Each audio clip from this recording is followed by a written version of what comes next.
कहीं तुम पापी ना बन जाओ उनकी बुराइयां करके।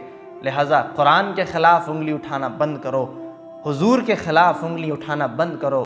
आज हिंदुस्तान के अंदर और पूरी दुनिया के अंदर जहाँ जहाँ कहीं भी नॉन मुस्लिम हिंदू भाई रह रहे हैं, तो हर किसी की ज़बान पर, अक्सर की ज़बान पर, बल्कि मैं कहूँ कि कुछ की ज़बान पर आज ये बात गूंज रही है कि इस्लाम आतंकवाद फैलाता है, इस्लाम के फैलाने वाले आतंकवाद का हुक्म देते हैं, जिहाद का हुक्म देते हैं, और जो है तो गैर मुस्लिमों को मारने की बात करते हैं और गैर मुस्लिमों के साथ जो है हमदर्दी नहीं रखते। आज ये हिंदू भाई हिंदुस्तान के अंदर ये बात कहते हुए मिल रहे हैं।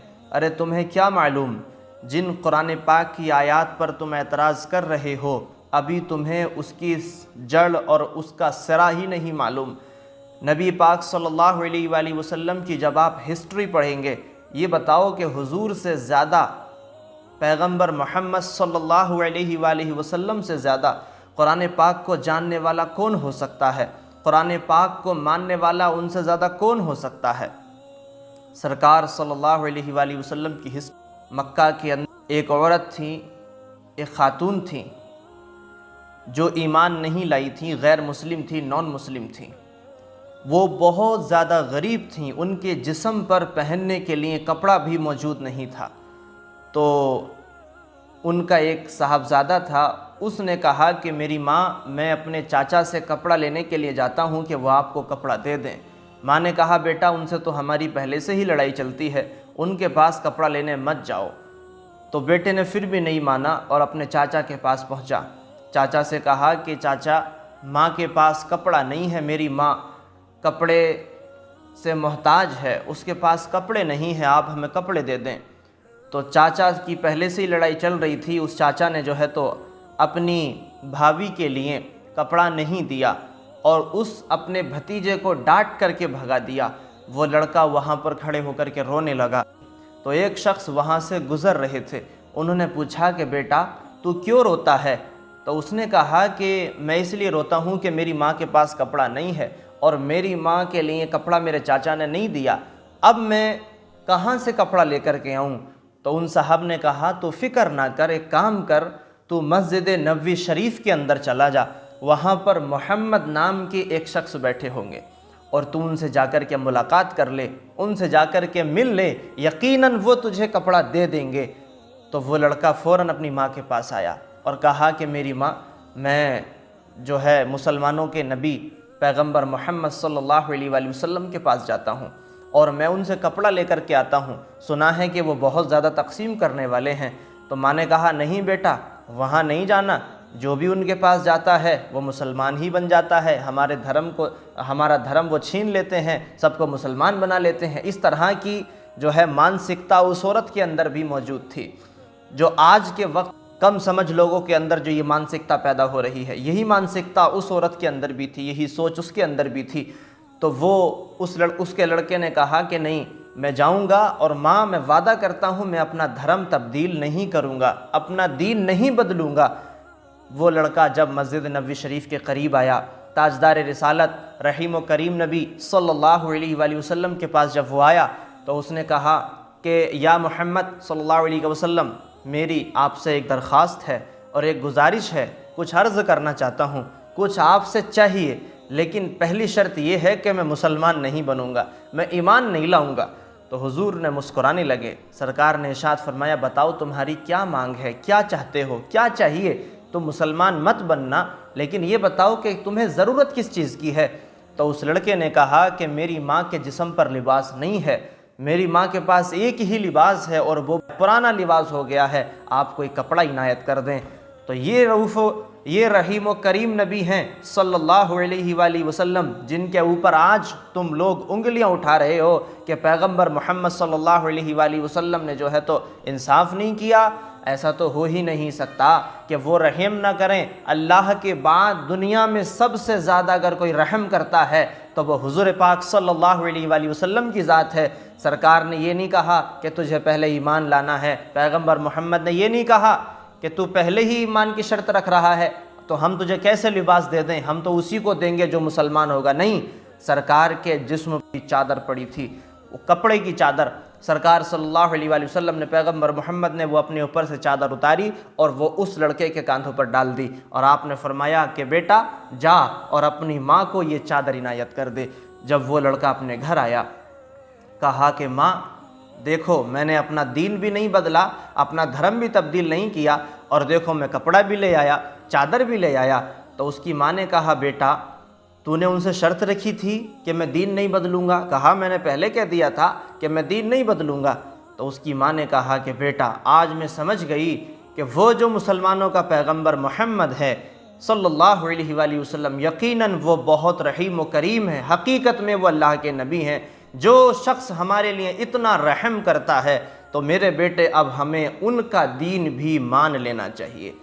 तो ये है इस्लाम की हक्कानियत, ये है इस्लाम की के ऊपर जो लगे हुए चार चांद हैं, जो इस्लाम की चमक है वो ये है कि हुजूर सल्लल्लाहु अलैहि वसल्लम ने ना ही तो किसी जंग के ज़रिए कि साहब जंग और जिहाद के ज़रिए दीन फैला दिया, ऐसा नहीं है।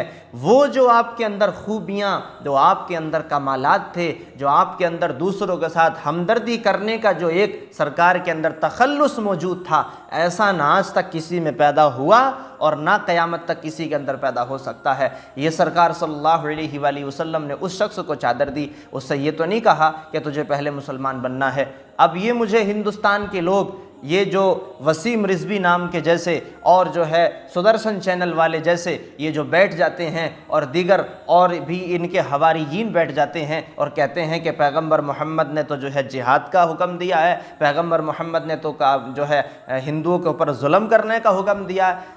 ऐसा नहीं है। ये हुजूर के जो रहम करने के जो रिवायात हैं, जो नरेशंस हैं, उन्हें पढ़ लिया तो यकीनन तुम्हें भी पता चल जाएगा इस कायनात के अंदर अल्लाह के बाद सबसे ज़्यादा अगर भलाई किसी ने की है तो वो हुजूर पाक सल्लल्लाहु अलैहि वसल्लम ने की है। कौन करेगा उनसे ज़्यादा किसी को माफ़, कौन करेगा उनसे ज़्यादा सब्र। एक बार ऐसा हुआ कि सहाबा इकराम और हुजूर पाक सल्लल्लाहु अलैहि वसल्लम एक सफ़र में थे। सफ़र चूँकि पहले ज़माने में लंबे लंबे होते थे और ऐसे जो आज सुविधाएं हैं, जो आज जो फैसिलिटीज़ हैं, कार हैं, ट्रेन वैसे तो होती नहीं थी, तो लंबा सफ़र था। तो जब सफ़र में बीच में थक गए तो सहाबा इकराम ने और हुजूर ने सोचा कि थोड़ा सा यहाँ पर आराम कर लें। तो एक दरख्त खड़ा था, दरख्त पर सरकार ने अपनी कमीज़ उतारी और दरख्त पर टांग दी और सरकार दरख्त के साए में जो है तो आराम करने के लिए लेट गए। सहाबा इकराम थोड़ा सा टहलने निकल गए कि सरकार को सोने दो, हम थोड़ा सा टहलने के लिए चलते हैं। ऊपर पहाड़ी पे से एक शख्स देख रहा था जो इस्लाम नहीं लाया था, जो मुसलमान नहीं था। वो शख्स ऊपर पहाड़ी पे से देख रहा था कि कब मोहम्मद अकेले हों सल्लल्लाहु अलैहि वसल्लम और कब मैं इनका कत्ल कर दूं, कब मैं इनके ऊपर प्रहार कर दूं। तो वो शख्स ऊपर से इसी ताक में था। जब हुजूर आराम करने लगे और सहाबा भी हुजूर से दूर चले गए तो वो शख्स पहाड़ी पे से आया और उसने अपनी तलवार तान करके हुजूर से कहा कि मोहम्मद सल्लल्लाहु अलैहि वसल्लम बताइए अब आपको मुझसे कौन बचा सकता है, आप मेरी तलवार के सामने हैं, अब मैं आपका कत्ल कर दूंगा, नाऊज़ बिल्लाह। तो हुजूर ने इरशाद फरमाया कि मेरा अल्लाह मुझे बचाएगा, मेरा अल्लाह मेरी हिफाजत करने वाला है। इत्तेफाक से क्या हुआ कि अल्लाह पाक ने हज़रत जिब्रील को हुक्म फरमा दिया। जिब्रील अलैहिस्सलाम ने उस शख्स के हाथ को पकड़ लिया और तलवार वो नीचे गिर गई और हुजूर ने उस तलवार को उठा लिया और फिर फरमाया कि बता अब तुझे मेरी तलवार से कौन बचा सकता है। तो वो शख्स जो है हुजूर के आगे हाथ जोड़ने लगा और कहा कि ए मोहम्मद, मैंने तो सुना है कि आप दुनिया में बड़े रहम करने वाले हैं, लिहाजा आप मुझे छोड़ दीजिए। तो हुजूर ने इरशाद फरमाया कि ठीक है, हम तुझे माफ़ करते हैं। वो शख्स हुजूर से ये वादा करके गया था कि आज तुमने मेरे ऊपर एहसान किया है, मैं भी आपसे एक वादा करता हूँ, जब भी आपसे कोई जंग करेगा या कोई लड़ाई करेगा तो मैं आपसे कभी लड़ाई करने के लिए हाजिर नहीं होऊंगा, क्योंकि तुमने मेरे ऊपर रहम किया है।